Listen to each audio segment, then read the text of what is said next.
അൽഹംദുലില്ലാഹി റബ്ബിൽ ആലമീൻ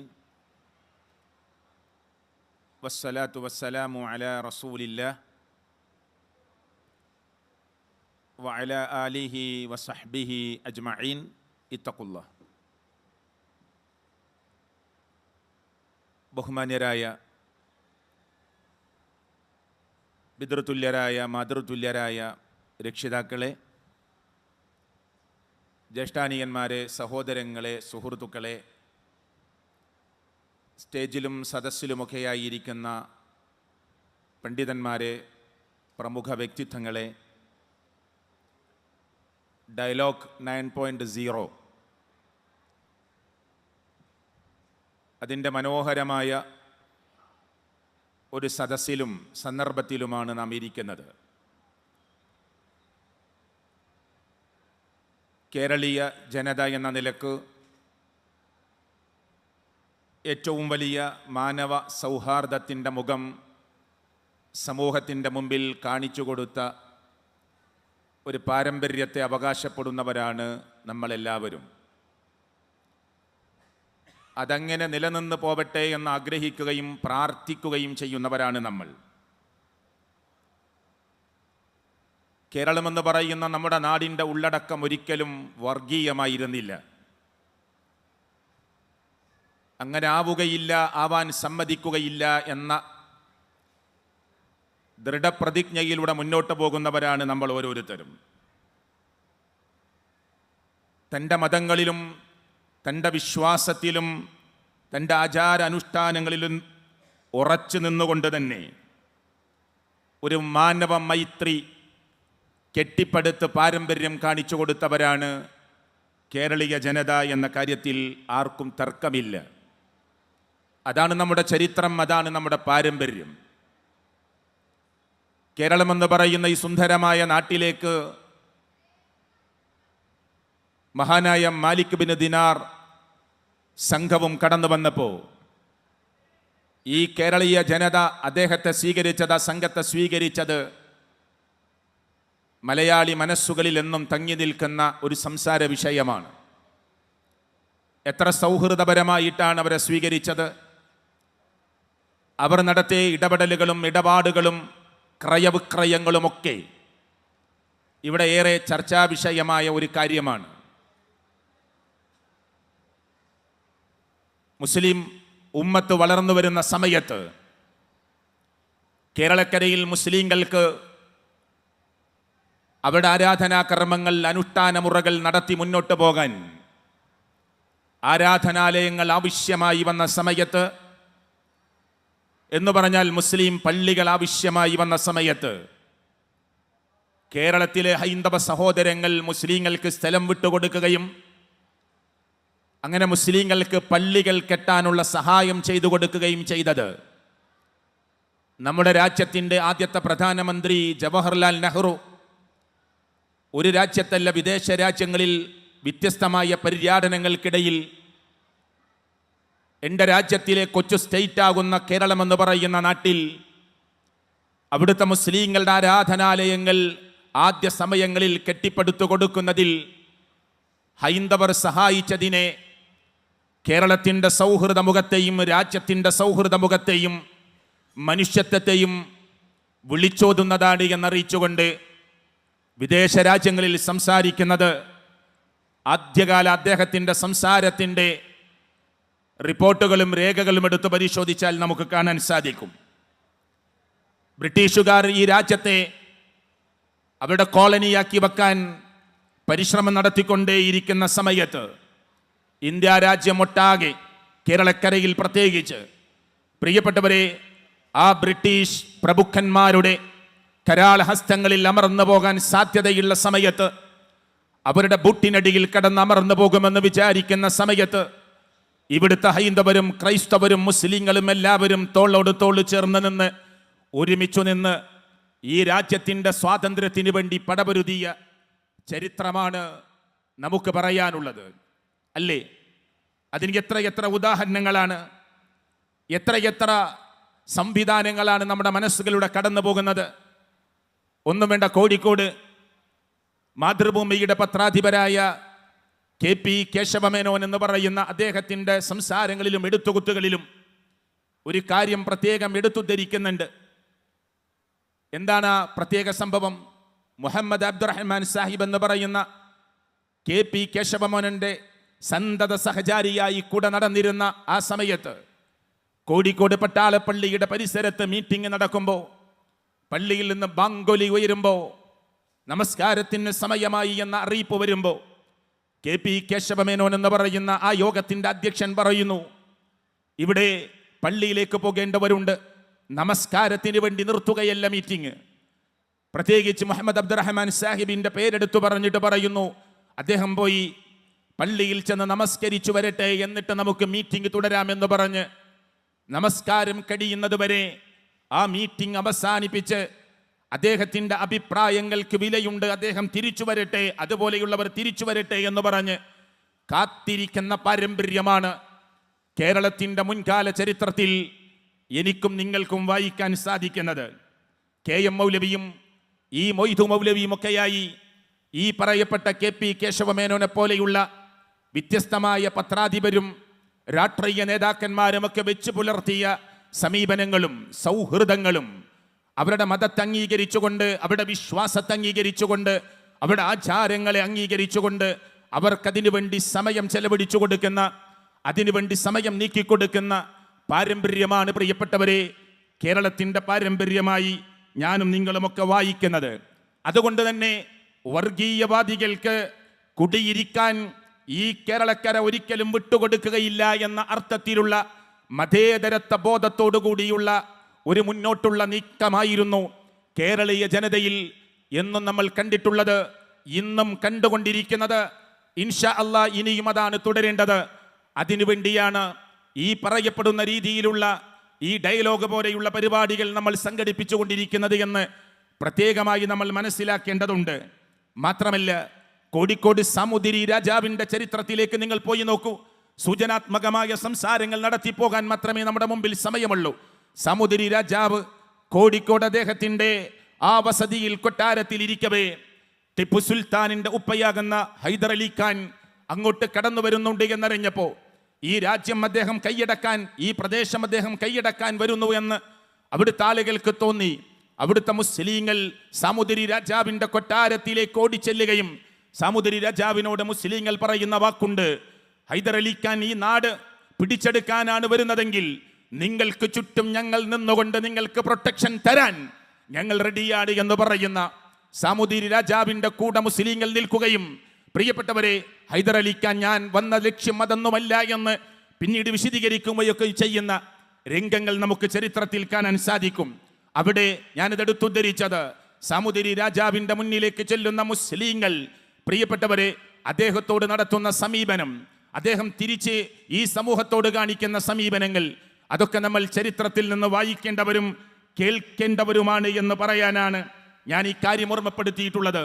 മാത്രമല്ല, ആദർശ പ്രബോധന പ്രസ്ഥാനത്തിൻ്റെ അതേ മുൻകാല സമൂഹത്തിൽ കാണിച്ചു കൊടുത്ത ആദർശത്തിൻ്റെ പ്രബോധന പ്രവർത്തനങ്ങൾക്ക് ചൂക്കാൻ പിടിക്കുന്ന ഒരു ടീമാണ് ഇന്ന് ഡയലോഗ് എന്ന് പറയുന്ന ഈ പ്രോഗ്രാമിന് നേതൃത്വം കൊടുക്കുന്നത്. ആ ആദർശ പ്രബോധന മുൻഗാമികളെ ഓർക്കുമ്പോൾ KM മൗലവിയെ നമ്മൾ ഓർത്തുപോകും. KM മൗലവി എന്ന് പറയുന്ന ആ മഹാനായ വ്യക്തിത്വം കൊടുങ്ങല്ലൂരിലേക്ക് രാജ്യത്തിൻ്റെ ബ്രിട്ടീഷുകാരുമായിട്ടുള്ള പോരാട്ടത്തിൻ്റെ വ്യത്യസ്തമായ സന്ദർഭങ്ങളിൽ, പ്രിയപ്പെട്ടവരെ, നാടുവിട്ട് കൊടുങ്ങല്ലൂരിലേക്ക് പോവേണ്ടി വന്ന ഘട്ടത്തിൽ കൊടുങ്ങല്ലൂരിലെത്തി അദ്ദേഹം ഒരു വീട്ടിൽ അഭയം പ്രാപിച്ചപ്പോൾ, പ്രിയപ്പെട്ടവരെ, പോലീസ് ഉദ്യോഗസ്ഥന്മാർ കൊടുങ്ങല്ലൂരിലെത്തിക്കൊണ്ട് അവിടുത്തെ ആളുകളോട് ചോദിക്കുന്നുണ്ട്, ഇങ്ങനെ ഒരു ആൾ ഇവിടെ എത്തിയിട്ടുണ്ടോ എന്നറിയാൻ. പോലീസ് ഉദ്യോഗസ്ഥന്മാർ അവിടേക്ക് കടന്നു വരുമ്പോൾ കുട്ടിക്കൃഷ്ണമേനോൻ എന്ന് പറയുന്ന അവിടുത്തെ വ്യക്തിത്വം പോലീസ് ഉദ്യോഗസ്ഥരോട് ചോദിക്കുന്നുണ്ട്, നിങ്ങൾ തയ്യിൽ മുഹമ്മദ് കുട്ടി മുസ്ലിയാരെ അന്വേഷിച്ചാണോ വന്നത്? പോലീസ് ഉദ്യോഗസ്ഥന്മാർ മിണ്ടുന്നില്ല. വീണ്ടും വീണ്ടും ചോദിച്ചു, പോലീസ് ഉദ്യോഗസ്ഥന്മാർ മിണ്ടുന്നില്ല. ആ സമയത്ത് കുട്ടിക്കൃഷ്ണമേനോൻ എന്ന് പറയുന്ന വ്യക്തി പോലീസ് ഉദ്യോഗസ്ഥന്മാരോട് പറയുന്നുണ്ട്, എനിക്കറിയാം തയ്യിൽ മുഹമ്മദ് കുട്ടി മുസ്ലിയാർ എന്ന് പറയുന്ന KM മൗലവി ഏതൊരു വീട്ടിലാണുള്ളത് എന്ന് എനിക്കറിയാം. പക്ഷേ ഞങ്ങളുടെയൊക്കെ ശവത്തിൻ്റെ മേലെ ചവിട്ടിയിട്ടല്ലാതെ, ഞങ്ങളെ കൊന്നു തീർത്തിട്ടല്ലാതെ നിങ്ങൾക്ക് തയ്യിൽ മുഹമ്മദ് കുട്ടി മുസ്ലിയാരെ ഇവിടെ നിന്ന് കൊണ്ടുപോകാൻ കഴിയില്ല എന്ന് കുട്ടിക്കൃഷ്ണമേനോൻ പറയുന്നത്, ചരിത്രത്തിൽ ഞാനും നിങ്ങളും സന്തോഷദായകമായി വായിക്കുകയും കേൾക്കുകയും ചെയ്യുന്ന സന്ദർഭം നമ്മൾ ഓർക്കേണ്ടതുണ്ട്. മാറാട് കലാപം നടന്ന സന്ദർഭം ഓർമ്മയില്ലേ നിങ്ങൾക്ക്? കൊടിഞ്ഞി ഫൈസൽ എന്ന് പറയുന്ന അദ്ദേഹത്തിന്റെ കൊലപാതകം നടന്നത് ഇങ്ങ് വിളിപ്പടകലെ കാസർഗോഡിന്റെ മണ്ണിൽ ഈ ടൗണിന്റെ ഓരത്ത് ഒരു പള്ളിയിൽ കയറി പ്രിയപ്പെട്ടവരെ അവിടെ മദ്രസയിൽ പഠിപ്പിക്കുന്ന ഒരു ഉസ്താദിന്റെ കൊലപാതകം നടന്ന സന്ദർഭം നിങ്ങൾ ഓർക്കുന്നില്ലേ? അന്ന് ഈ കാസർഗോഡിന്റെ ടൗണിന്റെ പരിസരത്ത് ആളുകളെ വിളിച്ചു ചേർത്ത് മുസ്ലിം സംഘടനയിൽപ്പെട്ട നേതാക്കന്മാർ ഒരുമിച്ചിരുന്ന് അല്ലാത്തവരെയും ഒരുമിച്ചിരുത്തി മാറാട് കലാപം നടന്ന സന്ദർഭത്തിലും കൊടിഞ്ഞി ഫൈസലിന്റെ വധം നടന്ന സമയത്തുമൊക്കെ ഇതുപോലെ അവരവരുടെ നാടുകളുടെ പരിസരങ്ങളിൽ ആളുകളെ വിളിച്ചു ചേർത്ത്, വേണ്ടപ്പെട്ട പ്രധാനപ്പെട്ട ആളുകളെ വിളിച്ചു ചേർത്ത് അവരുടെ മുന്നിലേക്ക് ഈ നാട് ഒരു വർഗീയ കലാപകലുഷിതമായ മണ്ണായി തീരാൻ ആഗ്രഹിക്കുന്നവർക്ക് മുന്നിൽ ഞാനും നിങ്ങളും അവസരമുണ്ടാക്കി കൊടുക്കരുത്. നമുക്ക് സമാധാനത്തോടു കൂടി മുന്നോട്ട് പോവേണ്ടതുണ്ട്. വർഗീയതക്ക് ഒരിക്കലും ഇവിടെ തുടക്കം കുറിച്ചുകൂടാ. അതിനെ കെടുത്തിക്കളയേണ്ടവരാണ് നമ്മൾ എന്ന് പറഞ്ഞ് ഈ നാട്ടിലെ മനുഷ്യരെ, ആ നാട്ടിലെ മനുഷ്യരെ ബോധവൽക്കരിക്കുകയും അവർക്ക് വേണ്ട ഉത്ബോധനങ്ങൾ നടത്തുകയും അവരെ ജാഗ്രതയിലേക്ക് കൊണ്ടുവരികയും ചെയ്തത്. അതാണ് കേരളത്തിന്റെ പാരമ്പര്യമെന്ന് ഞാനും നിങ്ങളും ഓർക്കേണ്ടതുണ്ട്. ഇങ്ങനെ എത്രയെത്ര സംഭവങ്ങളാണ് പ്രിയപ്പെട്ടവരെ, 1, 2, 3 ഇതുപോലെയുള്ള സംഭവങ്ങളല്ല, വ്യത്യസ്തമായ സംഭവങ്ങൾ ഞാൻ ഈ പ്രസംഗത്തിന്റെ ചെറിയ മിനിറ്റുകളിലൂടെ പറഞ്ഞു പോകാതെ തന്നെ നിങ്ങളുടെ ഹൃദയങ്ങളിലേക്ക്, ചിന്തകളിലേക്ക് കടന്നു വരുന്നുണ്ടാകും. അതുകൊണ്ട് കേരളത്തിന്റെ പാരമ്പര്യത്തെ ഞാനും നിങ്ങളും തിരിച്ചറിയേണ്ടതുണ്ട്. ബാബരി മസ്ജിദിന്റെ താഴികക്കുടങ്ങൾ തകർത്തെറിഞ്ഞ് രാമമന്ത്രം ജപിച്ചുകൊണ്ട് ആ ബാബരി മസ്ജിദിന്റെ താഴികക്കുടങ്ങൾ തകർത്തെറിഞ്ഞ് ആ സന്ദർഭത്തെ എല്ലാവരും ഓർക്കുന്ന ഘട്ടത്തിൽ കേരളക്കരയിൽ ഒരു സമ്മേളനമോ യോഗമോ പോലീസ് ഉദ്യോഗസ്ഥന്മാർ, നിയമപാലകർ അനുവദിക്കാത്ത സമയത്ത് അവരെ കാര്യങ്ങളെ ബോധ്യപ്പെടുത്തി, അവരെ കാര്യങ്ങളെ ധൈര്യപ്പെടുത്തി അതേ പാലക്കാടിന്റെ കൊട്ട മൈതാനത്തിലേക്ക് ജനസഞ്ചയത്തെ വിളിച്ചു ചേർത്ത് ഈ ആദർശ പ്രസ്ഥാനം എന്ന് പറയുന്ന മുജാഹിദ് പ്രസ്ഥാനത്തിന്റെ അതേ അമരക്കാര് പാലക്കാട് കൊട്ട മൈതാനത്ത് ആൾക്കൂട്ടങ്ങളെ വിളിച്ചു ചേർത്ത്, വ്യത്യസ്തമായ പോലീസ് ഉദ്യോഗസ്ഥന്മാരെ വിളിച്ചു ചേർത്ത്, വ്യത്യസ്തമായ മതവിഭാഗങ്ങളുടെ മേലാധ്യക്ഷന്മാരെ വിളിച്ചു ചേർത്ത് അവിടെ വെച്ച് ഒരു തലക്കെട്ടോടുകൂടി മനോഹരമായ ഒരു സമ്മേളനം നടന്നു. മതം മനുഷ്യ സൗഹാർദ്ദത്തിന് എന്നതായിരുന്നു ആ സമ്മേളനത്തിന്റെ തലക്കെട്ട്. ആ സമ്മേളനം സർവരാലും നിരീക്ഷിക്കപ്പെടാൻ ചില സാധ്യതകളും അതുപോലെ തന്നെ സന്ദർഭങ്ങളും ഉണ്ടായിരുന്നല്ലോ. അതുകൊണ്ട് തന്നെ മതം മനുഷ്യ സൗഹാർദ്ദത്തിന് എന്ന ആ സമ്മേളനത്തെ ആളുകൾ കൃത്യമായി നിരീക്ഷിക്കുകയും ഈ കേരളക്കര വർഗീയതയിലേക്ക് പോകാതിരിക്കാൻ, സമാധാന അന്തരീക്ഷത്തിലേക്ക് അത് ഒന്നുകൂടി കൃത്യമായി മുന്നോട്ട് പോകാൻ ഈ സമ്മേളനം കാരണമായി എന്ന് മുസ്ലിങ്ങളല്ല, ഇവിടുത്തെ മുസ്ലിം നേതാക്കന്മാരും രാഷ്ട്രീയ നേതാക്കന്മാരും സാംസ്കാരിക നേതാക്കന്മാരുമൊക്കെ ആ സമ്മേളനത്തെ പുകഴ്ത്തി പറയുകയും പ്രശംസിക്കുകയും ചെയ്തത്. കേരളത്തിന്റെ പാരമ്പര്യത്തിന്റെ കഥ കേൾക്കുമ്പോൾ കൂട്ടിച്ചേർത്ത് വാഴിക്കേണ്ടതുണ്ട് എന്ന് ഞാൻ പ്രത്യേകമായി ഓർമ്മപ്പെടുത്തുകയാണ്. മലപ്പുറം ജില്ലയിലെ അങ്ങാടിപ്പുറം എന്ന് പറയുന്ന പ്രദേശത്തെ അമ്പലത്തിന്റെ വാതിലിന് തീപിടിച്ച് ക്ഷേത്രം കത്തിക്കൊണ്ടിരിക്കുമ്പോൾ മുസ്ലിം നേതാക്കന്മാരിലും ആദർശ പ്രസ്ഥാന നേതാക്കന്മാരിലും പെട്ട മുസ്ലിം സമുദായത്തിന്റെ നേതാക്കന്മാരും ലീഡർമാരുമായ ആളുകൾ ഇടപെട്ടുകൊണ്ട് ആ തീ കെടുത്താനും പ്രിയപ്പെട്ടവരെ ഒരു സമാധാന അന്തരീക്ഷം ഉണ്ടാക്കാനുമൊക്കെ പരിശ്രമിച്ചത് ഞാനും നിങ്ങളും കേരളത്തിന്റെ സൗഹൃദ പാരമ്പര്യത്തിലേക്ക് ചേർത്ത് വെച്ചുകൊണ്ട് വായിക്കേണ്ടതുണ്ട്. പോരാ, വിഴിഞ്ഞം കലാപം നടക്കുമ്പോൾ പാണക്കാട് മുഹമ്മദ് അലി ശിഹാബ് തങ്ങളോട് അവിടേക്ക് പോകരുത്, പ്രശ്നമാണവിടെ, പ്രയാസമാണവിടെ എന്ന് പറഞ്ഞപ്പോ തടുത്തു നിർത്തിയ കൈകളെ വകഞ്ഞു മാറ്റി അദ്ദേഹം പറഞ്ഞു, ഞാൻ അങ്ങോട്ട് പോവാനാണ് തീരുമാനിച്ചത്. അവിടെ കത്തിക്കൊണ്ടിരിക്കുകയാണെങ്കിൽ അതിനടിച്ചമർത്താനും ഇല്ലായ്മ ചെയ്യാനും എന്റെ സംസാരം കൊണ്ട് സാധിക്കുമെങ്കിൽ ഞാൻ അങ്ങോട്ട് പോകുമെന്ന് പറഞ്ഞ് തടഞ്ഞു നിർത്തിയവരോട് മാറി നിൽക്കാൻ പറഞ്ഞ് വിഴിഞ്ഞം കലാപത്തിന്റെ ആ പ്രദേശത്തേക്ക് കയറി ചെന്ന് ആളുകളോട് സംസാരിച്ച് ഒരു സൗഹൃദമായ അന്തരീക്ഷം ഉണ്ടാക്കുന്ന രംഗം. ഇതാണ് കേരളത്തിന്റെ പാരമ്പര്യം. മുസ്ലിം സമുദായങ്ങളെയും രാഷ്ട്രീയ നേതാക്കന്മാരെയും ആരെ എടുത്തു നോക്കിയാലും നമുക്ക് കാണാൻ സാധിക്കുന്നത് കേരളത്തിന്റെ ചരിത്രവും പാരമ്പര്യവും ഈ അർത്ഥത്തിലാണ് പോകുന്നത് എന്ന് പറയാനാ. ഇവിടുത്തെ വിദ്യാഭ്യാസ സ്ഥാപനങ്ങൾ, പൊതുവിദ്യാലയങ്ങൾ, ഇവിടുത്തെ ഷോപ്പുകൾ, സൂപ്പർ മാർക്കറ്റുകൾ, കച്ചവട വ്യാപാര ശൃംഖലകൾ എല്ലാം നിങ്ങൾക്ക് പരിശോധിക്കാം. അവിടെ ജാതിയുടെയും മതത്തിന്റെയും വർഗത്തിന്റെയും വർണ്ണത്തിന്റെയും പേരിൽ ആരും ചേരിതിരിഞ്ഞു നിൽക്കാറില്ല. ഇല്ല പ്രിയപ്പെട്ടവരെ, കല്യാണ ദിവസങ്ങൾ നിങ്ങൾക്ക് പരിശോധിക്കാം. അവിടെ ജാതിയുടെയും വർഗത്തിന്റെയും വർണ്ണത്തിന്റെയും പേരിൽ ആളുകൾ മാറി നിൽക്കാറില്ല. ഇങ്ങനൊരു സൗഹൃദമായ സ്നേഹമയമായ ഒരന്തരീക്ഷത്തിലാണ് കേരളക്കര എന്നും മുന്നോട്ട് പോയിട്ടുള്ളത് എന്ന് നമ്മൾ കൃത്യമായി മനസ്സിലാക്കേണ്ടതുണ്ട്. ഞാൻ പറഞ്ഞു വന്നത്, അപ്പോൾ കേരളത്തിന്റെ പാരമ്പര്യം എന്ന് പറഞ്ഞാൽ അത് പ്രിയപ്പെട്ടവരെ മനുഷ്യത്വത്തോടു കൂടിയുള്ള, ഹ്യൂമാനിറ്റിയോട് കൂടിയുള്ള, മനുഷ്യ സൗഹാർദ്ദത്തോടു കൂടിയുള്ള ഒരു പാരമ്പര്യമാണ് നമുക്ക് വായിക്കാനുള്ളത്. അതേ, മതലയനമില്ല, മനുഷ്യ സൗഹാർദ്ദമാണുള്ളത് എന്ന് ഈ കേരളക്കരയിലെ മുഴുവൻ മനുഷ്യരോടും 3.5 കോടി മനുഷ്യരോടും ഉറക്കെ പ്രഖ്യാപിക്കുകയും അവർക്കറിയുന്നത് ഒന്നുകൂടി അവരെ ബോധ്യപ്പെടുത്തുകയും ചെയ്യുന്ന സന്ദർഭമാണ് ഡയലോഗ് പോലെയുള്ള പരിപാടികൾ. എങ്ങനെ? മതലയനമല്ല വേണ്ടത്, മറിച്ച് മനുഷ്യ സൗഹാർദ്ദമാണ് വേണ്ടത്. അവിടെ ജാതിയുടെയും വർഗത്തിന്റെയും വർണ്ണത്തിന്റെയും ഹൈറ്റിന്റെയും വെയിറ്റിന്റെയും ഒന്നും ഇല്ല പ്രിയപ്പെട്ടവരെ, ചേരിതിരിവുകളില്ല. പരിശുദ്ധ ഖുർആൻ തന്നെ നമ്മെ ഓർമ്മപ്പെടുത്തിയിട്ടുള്ളത്, മനുഷ്യരെ നിങ്ങളൊരാണിൽ നിന്നും ഒരു പെണ്ണിൽ നിന്നുമാണ് സൃഷ്ടിച്ചിട്ടുള്ളത് എന്നതാണ്. യാ യുഹന്നാസ് ഇന്ന ഖലഖനാകും മിൻ ദക്കരിൻ വ ഉൻസ എന്ന പ്രയോഗം എത്ര മനോഹരമായ പ്രയോഗമാണ്. നിങ്ങളെ ഗോത്രങ്ങളാക്കിയത്, നിങ്ങളെ വർഗങ്ങളാക്കിയത്, നിങ്ങളെ വർണ്ണങ്ങളാക്കിയത്, നിങ്ങളിൽ ചേരിതിരിവുകൾ ഈ അർത്ഥത്തിൽ ഉണ്ടാക്കിയത് ലിതഅറഫു, തിരിച്ചറിയാൻ വേണ്ടി മാത്രമാണ്. ഇന്ന അക്രമക്കും ഇൻദല്ലാഹി അത്ഖാക്കും, നിങ്ങളുടെ കൂട്ടത്തിൽ ഏറ്റവും ഭക്തിയോടുകൂടി, തഖ്വയോടുകൂടി, സൂക്ഷ്മതയോടുകൂടി ജീവിക്കുന്നവരാരോ അവരാണ് ലോകരക്ഷിതാവായ റബ്ബിന്റെ മുമ്പിൽ ഏറ്റവും വലിയ വിവിഐപികൾ എന്ന് പ്രഖ്യാപിക്കുകയാണ് പരിശുദ്ധ ഖുർആൻ സൂറത്തുൽ ഹുജറാത്തിലൂടെ എന്ന് ഞാനും നിങ്ങളും കൃത്യമായി ഓർക്കേണ്ടതുണ്ട്. പോരെ പ്രിയപ്പെട്ടവരെ, ഇനി എത്ര ഉദാഹരണങ്ങളാണ് ഇതിന് വേണ്ടത്? കേരളത്തിലെ ഏതൊക്കെ ദുരന്തങ്ങളും പ്രശ്നങ്ങളും പ്രയാസങ്ങളും ഉരുൾപൊട്ടലുകളും ഒക്കെ കടന്നു വന്നപ്പോ, കാലവിപത്തുകൾ കടന്നു വന്നപ്പോ ഞാനും നിങ്ങളും കണ്ട ചിത്രം എന്തായിരുന്നു പ്രിയപ്പെട്ടവരെ? കരിപ്പൂർ വിമാന ദുരന്തം എന്ന് എടുത്തു നോക്കൂ നിങ്ങൾ. കരിപ്പൂർ വിമാന ദുരന്തത്തിൽ ഞാനും നിങ്ങളും കണ്ടതെന്തായിരുന്നു? അത് ഞാൻ പറയുന്നതിന് മുമ്പ് നിങ്ങൾക്ക് അന്ന് വന്ന വാർത്തകളിൽ ഒരു വാർത്തയുടെ ശകലം നിങ്ങൾക്ക് കേട്ടുകൊണ്ട് ഞാൻ എൻ്റെ സംസാരം തുടരാം. അന്ന് വന്ന വാർത്തകളിൽ ഒരു വാർത്താ ശകലം നിങ്ങളൊന്ന് കേട്ടു നോക്കൂ പ്രിയപ്പെട്ടവരെ.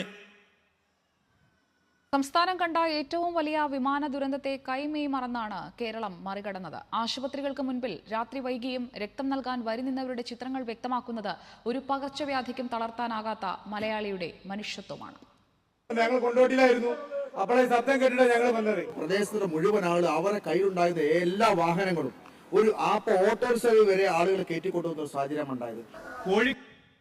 കരിപ്പൂർ വിമാനാപകടം സംഭവിച്ചത് മലപ്പുറം ജില്ലയിലെ ആ കരിപ്പൂർ എന്ന് പറയുന്ന പ്രദേശത്തെ ഞാൻ പ്രത്യേകം ഓർമ്മപ്പെടുത്തേണ്ടതില്ലല്ലോ. അതിൻ്റെ തൊട്ടടുത്തുള്ള ആളുകൾ കൊണ്ടോട്ടിയിൽ നിന്ന് ഞങ്ങളൊരു ശബ്ദം കേട്ട് ഓടി വന്നു, അല്ലേ?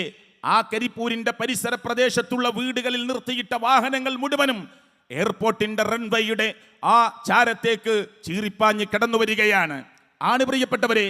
എന്നിട്ട് പുതിയ പുതിയ വാഹനങ്ങളിൽ വീണ്ടുകിടക്കുന്ന മനുഷ്യരുടെ ഒലിച്ചിറങ്ങുന്ന രക്തം പ്രശ്നമാക്കാതെ അവർ സീറ്റിലേക്ക് എടുത്തു കിടത്തി, മടിയിലേക്ക് അവിടെ തലയെടുത്തു വെച്ച് അതിവേഗതയിൽ ഹോസ്പിറ്റലിൽ ലക്ഷ്യം വെച്ച് പോകുന്നത് പോരാ. മാധ്യമം തന്നെ നിങ്ങളോട് പറഞ്ഞു തന്നത് അവിടെ രക്തം ആവശ്യമുണ്ട് എന്നറിഞ്ഞപ്പോ എത്ര ആളുകളാണ് അവിടെ വന്ന് ലൈന് നിന്നത്, ക്യൂ നിന്നത്. ഞങ്ങൾ കൊടുക്കാം രക്തമെന്ന് പറഞ്ഞ്. കൊറോണയുടെ മൂർച്ഛിച്ച ഒരു പ്രശ്നം നിൽക്കുന്ന സമയമാണ്. മലപ്പുറം ജില്ലയിൽ 3000-ഓളം ആളുകൾ കൊറോണ ബാധിതരാണ് എന്ന് പറയുന്ന ഘട്ടത്തിലാണ് ഈ വിമാന ദുരന്തമുണ്ടായത്. അവിടെ വിശ്രമത്തിൽ കിടന്ന മനുഷ്യരത് പ്രശ്നമാക്കിയില്ല. എല്ലാം മറികടന്നുകൊണ്ട് അവർ കരിപ്പൂരിന്റെ ദുരന്തം നടന്ന സ്ഥലത്തേക്ക് ഓടിയെത്തുകയായിരുന്നു. കൊണ്ടോട്ടിയുടെ റിലീഫ് ഹോസ്പിറ്റലിൽ ആളുകൾ പറഞ്ഞു, പത്രമെഴുതി. എന്താ എഴുതിയതെന്നറിയുമോ? ഉപ്പമാർ, എണീറ്റു നടക്കാൻ പോലും പ്രയാസമുള്ള ഉമ്മമാർ, അവർ വീട്ടിലുണ്ടാക്കിയ ചെറിയ ചോറായി ഭക്ഷണവുമായി പലഹാരങ്ങളുമായി ഹോസ്പിറ്റലിന്റെ വരാന്തയിലേക്ക് ഓടി വന്ന് ആർക്കാണ് ഭക്ഷണം വേണ്ടത്, ആർക്കാ വെള്ളം വേണ്ടത് എന്ന് ചോദിച്ച് നടക്കുന്നത് ഞങ്ങൾ അത്ഭുതപ്പെടുത്തി എന്ന് അന്ന് മാധ്യമങ്ങൾ റിപ്പോർട്ട് ചെയ്തത് സാന്ദർഭികമായി നമ്മൾ ഓർക്കേണ്ടതുണ്ട്.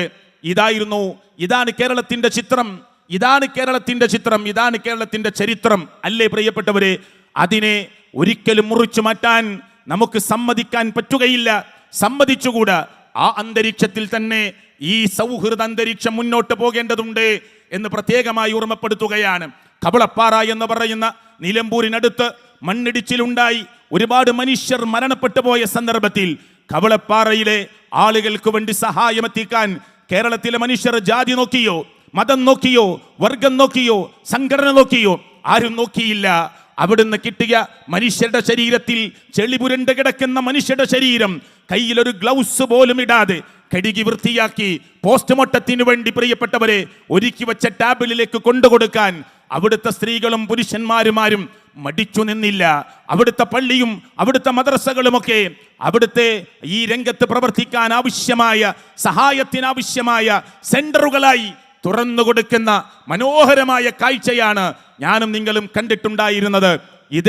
ഇതേ അവസ്ഥ ഈ അടുത്ത കാലത്ത് വയനാടിന്റെ ദുരന്തമുണ്ടായപ്പോ, മുണ്ടക്കൈയിലും ചൂരൽമലയിലും ഒക്കെ ഉണ്ടായപ്പോ നമ്മുടെ കേരളത്തിന്റെ ആരോഗ്യവകുപ്പ് മന്ത്രി വീണ ജോർജ് പറഞ്ഞത് നിങ്ങൾക്കൊരു പക്ഷെ സ്ക്രീനിൽ കാണാൻ പറ്റുന്നുണ്ടാകും. എന്താ പറഞ്ഞത്? ഇതാ ചൂരൽമലയിലെ പള്ളിയും മദ്രസമൊക്കെ താൽക്കാലികമായ ആശുപത്രി സംവിധാനമായി തുടങ്ങുന്നു എന്ന്. എന്ത്? അവിടുത്തെ പള്ളിയും മദ്രസയും ഒക്കെ താൽക്കാലികമായ ആശുപത്രി സംവിധാനമായി മാറുന്നു എന്ന് പറഞ്ഞുകൊണ്ട് മന്ത്രി വീണ ജോർജ് അതിനെ പ്രശംസിക്കുകയും അതിനെ സമൂഹത്തിന്റെ മുമ്പിൽ എത്തിക്കുകയും ചെയ്യുന്നത് ഞാനും നിങ്ങളും കാണുകയാണ്, കേൾക്കുകയാണ്. നോക്കൂ നിങ്ങൾ, വയനാടിന്റെ ആ മുണ്ടക്കൈ അതുപോലെ ചൂരൽമലയിലെ ദുരന്തത്തിൽ നിന്ന് ഒലിച്ചു വന്നത് ചാലിയാറിന്റെ, നിലമ്പൂരിന്റെ, ചുങ്കത്രയുടെ, മുണ്ടേരിയുടെ, പോത്തുകല്ലിന്റെ ആ പരിസരത്ത് 170-ലധികം മൃതദേഹങ്ങൾ പാതിയായി, കൈമാത്രമായി, കാലുമാത്രമായി ചെളിപുരണ്ട് അങ്ങനെ കടന്നു വന്ന സമയത്ത് ആളുകൾ, സഹോദരന്മാർ, സഹോദരിമാർ ഒന്നും നോക്കാതെ അതെടുത്തുകൊണ്ടുപോയി നിലമ്പൂരിന്റെ പോസ്റ്റ്മോർട്ടം നടക്കാനുള്ള ഹോസ്പിറ്റലിന്റെ ഒരുക്കി വെച്ച ടാബിളിലേക്ക് അതിനെ കഴുകി വൃത്തിയാക്കി കൊണ്ടുപോയി കൊടുക്കുന്നത് ചാനലുകൾ റിപ്പോർട്ട് ചെയ്തിരില്ലേ? ചാനലുകൾ പ്രത്യേകമായി എടുത്തുദ്ധരിച്ചിട്ടുണ്ടായിരുന്നില്ലേ? പ്രിയപ്പെട്ടവരെ, ഇത് ഒരു വയനാടിന്റെ ദുരന്തമുണ്ടായ സമയത്ത് മാത്രമല്ല, അങ്ങ് വ്യത്യസ്തമായ സന്ദർഭങ്ങളിൽ മണ്ണിടിച്ചിലുണ്ടായ സമയത്ത്, ഉരുൾപൊട്ടലുണ്ടായ സമയത്ത്, അതുപോലെ തന്നെ പ്രളയമുണ്ടായ സമയത്ത് ഒക്കെ എനിക്കും നിങ്ങൾക്കും കാണാൻ പറ്റിയതാണ്.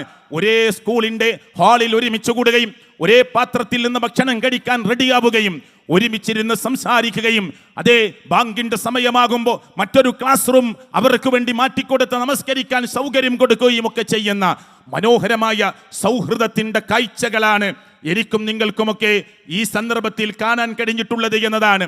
വയനാടിന്റെ ദുരന്തമുണ്ടായ സമയത്ത് ഉമ്മമാർ ഒലിച്ചുപോയി, മരണപ്പെട്ടുപോയി, ഉപ്പമാർ മരിച്ചുപോയി, മാതാപിതാക്കൾ നഷ്ടപ്പെട്ടുപോയി, 3 വയസ്സുള്ള കുട്ടി ബാക്കിയായി, 1.5 വയസ്സുള്ള കുഞ്ഞുങ്ങൾ ബാക്കിയായി, മാസങ്ങൾ മാത്രം പ്രായമുള്ള മുലപ്പാൽ കുടിക്കുന്ന പ്രായത്തിലുള്ള കുഞ്ഞുങ്ങൾ ബാക്കിയായപ്പോ അങ്ങ് ഇടുക്കിയിൽ നിന്ന്, പാലക്കാടിന്റെ മണ്ണിൽ നിന്ന്, മലപ്പുറത്തിന്റെ മറുഭാഗത്തു നിന്ന് ഓരോ ആളുകൾ എഴുന്നേറ്റ് നിൽക്കാൻ തുടങ്ങി. ഫേസ്ബുക്കിലൂടെ, സോഷ്യൽ മീഡിയയിലൂടെ അവർ പറഞ്ഞു, എൻ്റെ ഭാര്യയെ, അവിടുത്തെ കുഞ്ഞുമക്കൾക്ക് ഉമ്മ നഷ്ടപ്പെട്ടു പോയ ചെറിയ കുഞ്ഞിന് മുലപ്പാൽ കൊടുക്കാൻ, മുലയൂട്ടാൻ ഞാൻ തയ്യാറാണ് എന്ന് പറഞ്ഞുകൊണ്ട് ആ സ്ത്രീയുടെ ഭർത്താവ് അവിടുത്തെ ആളുകളെ വിവരമറിയിക്കുകയാണ്, കേരളത്തെ വിവരമറിയിക്കുകയാണ്. സ്ക്രീനിൽ നിങ്ങൾ ശ്രദ്ധിച്ചു നോക്കൂ. ഇടുക്കിയിലാണ് എൻ്റെ വീട്, പക്ഷേ കവളപ്പാറ പിന്നെ ഇങ്ങ് ചൂരൽമലയിലും മുണ്ടക്കൈയിൽ നിന്നും ഉമ്മമാരും അമ്മമാരും മരണപ്പെട്ടു പോയ പിഞ്ചു കുഞ്ഞുങ്ങൾക്ക് നെഞ്ചോട് ചേർത്ത് പിടിച്ച് അമ്മിഞ്ഞ പാല് കൊടുക്കാൻ ഞാൻ തയ്യാറാണ് എന്ന് പറഞ്ഞ് ഇടുക്കിയിൽ നിന്ന് ഈ വിവരമറിയിക്കുന്ന സഹോദരങ്ങൾ, സഹോദരിമാരുണ്ടായി. എത്രമാത്രം പ്രതീക്ഷയുടെ ഈ കേരളക്കരയിലെ സൗഹൃദ അന്തരീക്ഷമാണ് ഞാനും നിങ്ങളും കേട്ടുകൊണ്ടിരിക്കുന്നത് എന്ന് പ്രത്യേകം പറയാനാണ് ഞാൻ ഈ കാര്യം നിങ്ങളെ ഓർമ്മപ്പെടുത്തിയിട്ടുള്ളത്. ലവ് ജിഹാദുമായി ബന്ധപ്പെട്ടുകൊണ്ട് കേരളക്കരയിൽ സംസാര വിഷയമുണ്ടായപ്പോ താമരശ്ശേരിയിലെ രൂപത ബിഷപ്പ് എഴുന്നേറ്റ് നിന്നിട്ട് പറഞ്ഞു, ഇല്ല, അങ്ങനെ ഒരു ലവ് ജിഹാദ് കേരളത്തിന്റെ മണ്ണിലില്ല എന്ന്. സ്വാമിമാർ എഴുന്നേറ്റ് നിന്ന് പറഞ്ഞു, അങ്ങനെ ഒരു ലവ് ജിഹാദിന്റെ വിഷയം ഈ കേരളക്കരയിലില്ല എന്ന്. നിയമസഭയിൽ ചർച്ചയായി, പാർലമെന്റിൽ പറഞ്ഞു. പോരാ, കേന്ദ്ര ആഭ്യന്തര സഹമന്ത്രിയായ കിഷൻ റെഡ്ഡി എഴുന്നേറ്റ് നിന്നിട്ട് പറഞ്ഞു, അങ്ങനെ ഒരു കേസും റിപ്പോർട്ട് ചെയ്തിട്ടില്ല എന്ന്. പ്രിയപ്പെട്ടവരെ, ആ ലവ് ജിഹാദുമായി ബന്ധപ്പെട്ടുകൊണ്ട് എഴുന്നേറ്റു നിന്ന് സംസാരിച്ച ബിഷപ്പുമാരെ, സ്വാമിജിമാരെ പലരും ആക്ഷേപിച്ചു. പലരുടെയും അച്ചാരം വാങ്ങിയിട്ടാണ് നിങ്ങൾ ഈ സംസാരം നടത്തുന്നത് എന്ന്. ഇത് നിങ്ങൾക്ക് ക്ഷീണമാകുമെന്ന് പറഞ്ഞപ്പോ പറഞ്ഞ വാക്കുകളിൽ ഉറച്ചു നിന്നുകൊണ്ട് കേരളീയ ജനതയെ മനസ്സിലാക്കിക്കൊണ്ട് ബിഷപ്പുമാരും സ്വാമിമാരും ഉറച്ചു നിന്നുകൊണ്ട് പറഞ്ഞു, ഇല്ല, അങ്ങനെ കേരളക്കരയിൽ ഒരു ലവ് ജിഹാദിന്റെ പ്രശ്നം ഉദിക്കുന്നില്ല, ഉണ്ടായിട്ടില്ല എന്ന്. പ്രിയപ്പെട്ടവരെ, എഴുന്നേറ്റു നിന്ന് പറഞ്ഞത് ഇത് കേരളത്തിന്റെ പാരമ്പര്യത്തെ ഒരിക്കൽ കൂടി നമ്മുടെ മുന്നിലേക്ക് ശക്തിപ്പെടുത്തുന്ന വാക്കുകളാണ്. അതുപോലെ തന്നെ തെരുവിൽ തുണിക്കച്ചവടം നടത്തുന്ന ആളുകൾ, നൗഷാദിനെ പോലെയുള്ള ആളുകൾ, ആദ്യ പ്രളയത്തിൽ എൻ്റെ കയ്യിലുള്ള മുഴുവൻ ഡ്രസ്സുകളും നിങ്ങൾക്ക് കൊണ്ടുപോകാമെന്ന് പറഞ്ഞ് തൻ്റെ കടയിൽ നിന്ന് പുറത്തിറങ്ങി എടുത്തു കൊണ്ടുപോയിക്കോളൂ എന്ന് പറഞ്ഞ് ആ ഷോപ്പ് തന്നെ, ആ തെരുവ് കച്ചവടം നടത്തുന്ന ചെറിയ റൂം തന്നെ മാറിക്കൊടുക്കുന്ന നൗഷാദിനെ പോലെയുള്ള ആളുകൾ അല്ലേ? പ്രളയമുണ്ടായപ്പോ ആളുകൾക്ക് കയറാൻ കഴിയാതെ വഞ്ചിയിലേക്ക്, തോണിയിലേക്ക്, വള്ളത്തിലേക്ക്, ബോട്ടിലേക്ക് കയറാൻ പറ്റാതെ വന്നപ്പോ തൻ്റെ മുതുകുകൾ അങ്ങ് കുനിഞ്ഞു നിന്ന് എൻ്റെ മുതുക് സ്റ്റെപ്പാണ് എന്ന് പറഞ്ഞ് ആ തൻ്റെ മുതുക് സ്റ്റെപ്പായി കാണിച്ചു കൊടുത്തവർ. പ്രിയപ്പെട്ടവരെ, ഓർക്കുന്നില്ലേ നമ്മൾ കോഴിക്കോടിന്റെ പട്ടണത്തിൽ മാൻഹോൾ അഴുക്കുചാലൊടുകുന്ന വൃത്തിയാക്കാൻ അതിനുവേണ്ടി പ്രത്യേകമായ ഒരു കവാടമൊരുക്കുന്ന മാൻഹോളിലേക്ക് അതേ അന്യ സംസ്ഥാന തൊഴിലാളിയുടെ കൂട്ടത്തിൽപ്പെട്ട ഒരാൾ വീണുപോയി എന്നറിഞ്ഞപ്പോ ചായ കുടിച്ചുകൊണ്ടിരിക്കുന്ന നൗഷാദ് എന്ന് പറയുന്ന കോഴിക്കോട്ടുകാരനായ, കേരളക്കരയിലെ ആ കോഴിക്കോട്ടുകാരനായ നൗഷാദ് ആ ചായ പാതി കുടിച്ച് അവിടെ വെച്ച് ഈ വിവരമറിഞ്ഞപ്പോ ഓടി മാൻഹോളിലൂടെ അയാളെ രക്ഷപ്പെടുത്താൻ ഇറങ്ങി. നൗഷാദ് മരിച്ചുപോയ വാർത്ത നിങ്ങൾ കേട്ടിട്ടില്ലേ? തന്റെ ജീവൻ പോലും വിലവെക്കാതെ ഒരു അന്യ സംസ്ഥാന തൊഴിലാളിയായ മനുഷ്യന്റെ ജീവൻ രക്ഷപ്പെടുത്താൻ കേരളീയ മനുഷ്യർ കാണിച്ച എത്രമാത്രം വിലപ്പെട്ട മൂല്യവത്തായ ആ സന്ദർഭം, അതാണ് കേരളത്തിന്റെ പാരമ്പര്യമെന്ന് ഞാനും നിങ്ങളും ഓർക്കാൻ വേണ്ടിയാണ് ഞാൻ ഈ കാര്യങ്ങൾ നിങ്ങളുടെ മുമ്പാകെ പറയുന്നത്. കേരളത്തിലെ 3.5 കോടി ജനങ്ങൾ, പ്രിയപ്പെട്ടവരെ, ഈ സൗഹൃദ അന്തരീക്ഷത്തിൽ പ്രതീക്ഷ വെക്കുന്നവരാണ് അല്ലേ? വയനാട് കേട്ടത് അതല്ലേ? 10 വീട് ഞാൻ തരാം, 20 വീട് ഞാൻ തരാം, ഞങ്ങളുടെ സംഘടന തരാം, ഞങ്ങളുടെ സംഘം തരാം എന്ന് പറഞ്ഞ് ഏത് വിഷമമാണോ അവർക്കുള്ളത് അവരാരും അവരുടെ ജാതിയോ മതമോ വർഗമോ ചോദിക്കുന്നില്ല.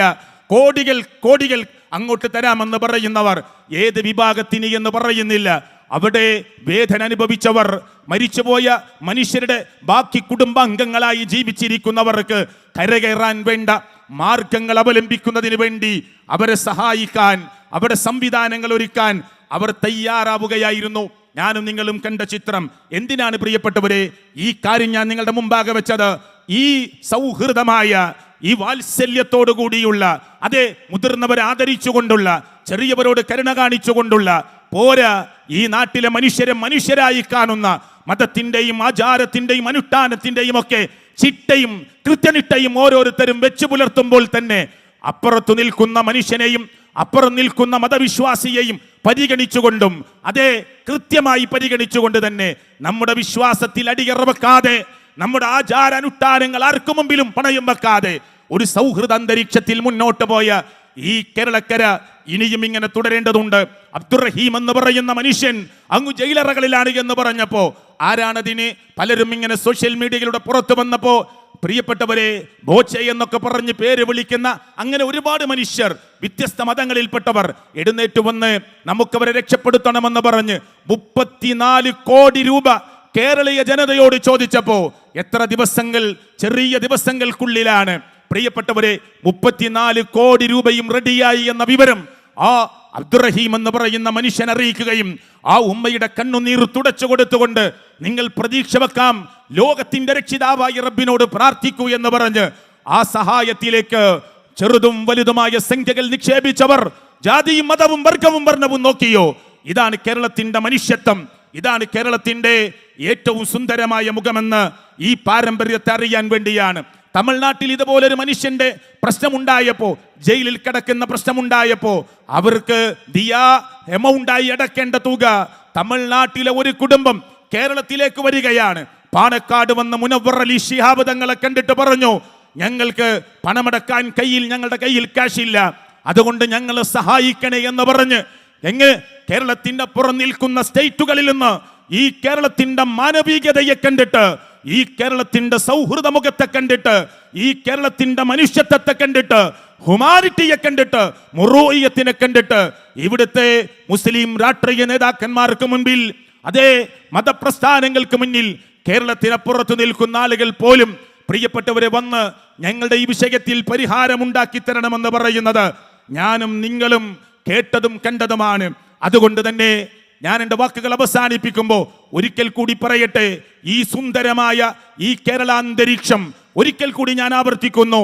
നമ്മുടെ മതവിശ്വാസങ്ങളും ആചാരങ്ങളും അനുഷ്ഠാനങ്ങളും ആരുടെ മുമ്പിലും അടിയറ വെക്കാതെ, ഒരാളുടെ മുമ്പിലും പണയം വെക്കാതെ, മനുഷ്യരെ മനുഷ്യരായി കാണാൻ, മനുഷ്യ സൗഹാർദ്ദം ഊട്ടിയുറപ്പിക്കാൻ, എല്ലാ ബന്ധങ്ങളും നിലനിർത്തി പോകാൻ എനിക്കും നിങ്ങൾക്കും കഴിയട്ടെ. ഇനി തുടർന്നു വരുന്ന വിഷയങ്ങളിൽ ആരാണിതിനെ പ്രിയപ്പെട്ടവരെ തടസ്സം നിൽക്കുന്നത് എന്ന് കൃത്യമായി ബോധ്യപ്പെടുത്താൻ ഡയലോഗ് 9.0 ഇതിന്റെ തുടക്കം മുതൽ ഇതാ തുടങ്ങിക്കഴിഞ്ഞു.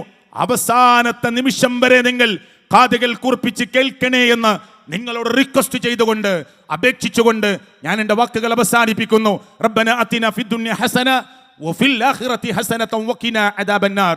ആമീൻ ആമീൻ ബിറഹ്മതിക യാ അർഹമർ റഹീമീൻ.